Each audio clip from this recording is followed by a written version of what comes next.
அனைவருக்கும் வணக்கம். Welcome to my channel. இந்த வீடியோ உங்களுக்கு பிடிச்சிருந்ததுன்னா like, share and subscribe my channel. இந்த வீடியோவில் ஆத்திச்சூடி கதைகள் தொகுப்பிலிருந்து இயல்வது கரவேல் என்ற தலைப்பிலான கதையை பற்றி பார்க்கலாம்.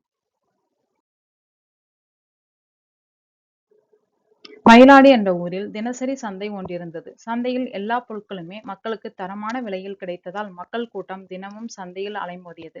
அந்த சந்தையில் சோலையப்பன் என்பவன் காய்கறி கடை வைத்திருந்தான். சோலையப்பன் கடையில் தினமும் நல்லவிதமாக வியாபாரம் நடைபெற தொடங்கியது. ஒரு சில நாட்களில் மயிலாடி ஊரை சுற்றிலும் கடும் மழை பெய்ய தொடங்கியது. கடும் மழை தொடர் மழையானது. ஒரு வாரம் தொடர்ந்து மழை பெய்ய தொடங்கியது. இந்த தொடர் மழையால் சந்தையில் நடத்தி வந்த சோலையப்பனின் காய்கறி வியாபாரம் பெரும் பாதிப்புக்கு உள்ளானது. சோலையப்பன் மிகவும் கஷ்டப்படல் ஆனான். அவனுக்கு தினமும் காய்கறி கொடுத்து வந்தவர்கள் சோலையப்பன் ஒரு வாரமாக பணம் கொடுக்காத காரணத்தால் காய்கறி கொடுப்பதை நிறுத்திவிட்டார்கள். சோலையப்பன், மழையினால் தானே தொழில் பாதிப்படைந்தது, மற்றபடி நான் உங்களுக்கு பணம் தவறாமல் கட்டி வந்திருக்கின்றேனே, வழக்கம் போல் எனக்கு காய்கறிகள் கடனாக கொடுங்கள் என்று எவ்வளவோ கெஞ்சி கேட்டான்.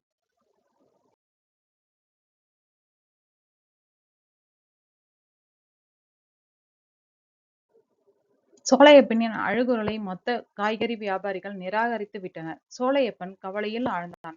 இனிமேல் இவர்களை நம்பி எந்த பிரயோஜனமும் இல்லை. நாம் யாரிடமாவது பணம் கடனாக வாங்கிதான் வியாபாரம் செய்ய வேண்டும் என்ற முடிவுக்கு வந்தான். உடனே தன் நண்பன் ஆறுமுகத்தின் உதவியை நாடி அவனிடம் சிறிது பணம் கடனாக கேட்டான். ஆறுமுகம் சோலையப்பனை நன்கு உபசரித்து அனுப்பினான். பணம் மட்டும் கொடுக்காமல் கையை விரித்து விட்டான். ஆறுமுகத்திற்கு சோலையப்பன் ஒரு காலத்தில் எவ்வளவோ உதவிகள் செய்திருக்கின்றான். ஆனால் இப்போது தனக்கு உதவி செய்யாத ஆறுமுகத்தை நினைத்து மனம் வெம்பினான் சோலையப்பன். இரவு நேரம் ஆறுமுகம் தன் வீட்டில் குறட்டை விட்டபடி ஆழ்ந்த தூக்கத்தில் இருந்தான். அப்போது 4 திருடர்கள் ஆறுமுகத்தின் வீட்டின் உள்ளே நுழைந்தார்கள். ஆறுமுகத்தை அடித்து உதைத்து அவன் வீட்டில் இருந்த பணத்தை எல்லாம் திருடிச் சென்று விட்டார்கள்.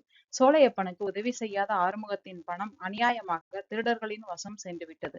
இதன் மூலம் நமக்கு கிடைக்கும் நீதியானது இயன்ற வரையிலும் பிறருக்கு மறைக்காமல் பொருள் உதவி செய்ய வேண்டும் என்பதே.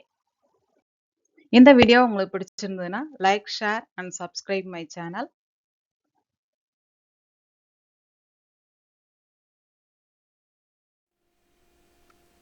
நன்றி.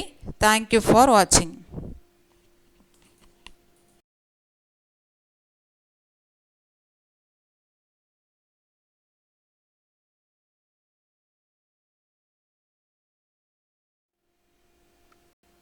நன்றி. தேங்க்யூ ஃபார் வாட்சிங்.